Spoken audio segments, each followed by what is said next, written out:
Bonjour tout le monde, j'ai donc pris un ferry de Singapour à Batam, ce qui est à peu près 50 minutes.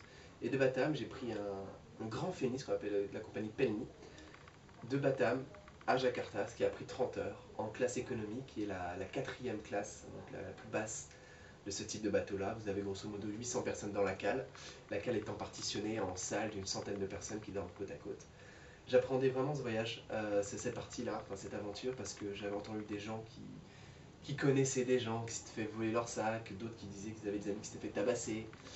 Personne ne lui a vraiment fait, c'était juste des. J'ai entendu dire que je connais quelqu'un qui. Et donc j'appréhendais un petit peu, j'étais excité mais j'appréhendais et ça a été extraordinaire, juste extraordinaire. J'ai rencontré tellement de gens, au moins une bonne cinquantaine de personnes. J'ai très très vite créé des liens avec mes voisins de banquette en partageant tout ce que j'avais, des biscuits et autres. Et ils m'ont plus lâché après, toutes les 5 minutes, c'était Mr. Pierre, cigarette, Mr. Pierre, go eat. Dès que j'étais sur le pont, quelqu'un venait me voir. Les gens me prenaient en photo. J'étais sans cesse accompagné par quelqu'un. Comme l'a dit un professeur de primaire indonésien, tout le monde voudrait venir te parler, mais seuls ceux qui parlent un peu anglais le font. Et c'était génial. En même temps, j'étais le seul occidental sur le bateau. Enfin, j'en ai pas vu un seul autre.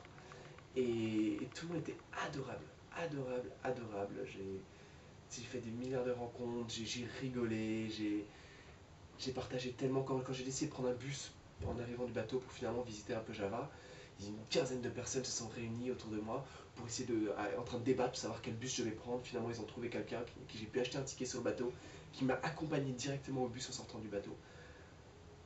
Juste, j'oublierai jamais. C'était juste magique, vraiment magique. Voilà. Donc maintenant, je vais passer un peu de temps à Java, grimper quelques volcans. Et ensuite, je vais me diriger vers Bornéo, donc j'ai décidé de faire le tour. Cela va me prendre à peu près 2 3 mois. La partie la plus sauvage de mon voyage et la plus intense. Je vous embrasse, bye.